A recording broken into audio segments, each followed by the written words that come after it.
নমস্কার। তোমরা সবাই কেমন আছো? আশা করছি তোমরা সবাই খুব ভালো আছো।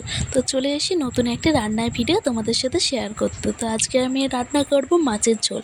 প্রথমেই মাছগুলো ধুয়ে ভালো করে রেখে দিয়েছি, তারপর কড়াইয়ে তেল দিয়ে গরম করতে বসিয়ে দিয়েছি। গরম করা হয়ে যাওয়ার পরে তেলটা মাছগুলো ভাজতে দিয়ে দিয়েছিলাম। চলো আমি ওদিকে মাছের ঝোলে আলুগুলো কেটে নিই।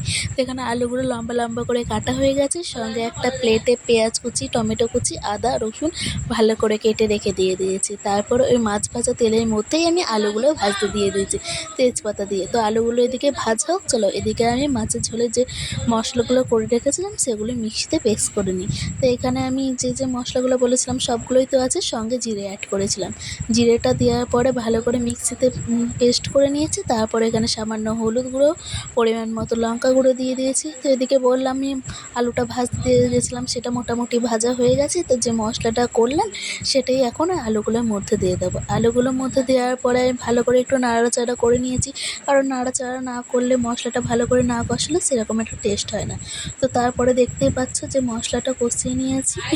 কষিয়ে নেওয়ার পরে ভালো করে পরিমাণ মতন জল, ওখানে নুন পরিমাণ মতন, তোমাদের স্বাদ মতন তোমরা নুন দিতে পারো।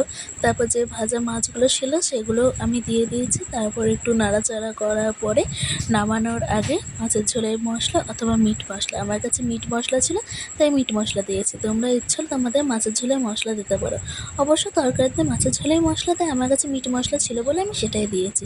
তো তারপরে রান্নাটা কেমন হয়েছে তোমাদের ভালো লাগলে অবশ্যই আমাকে একটা কমেন্ট করে জানাবে।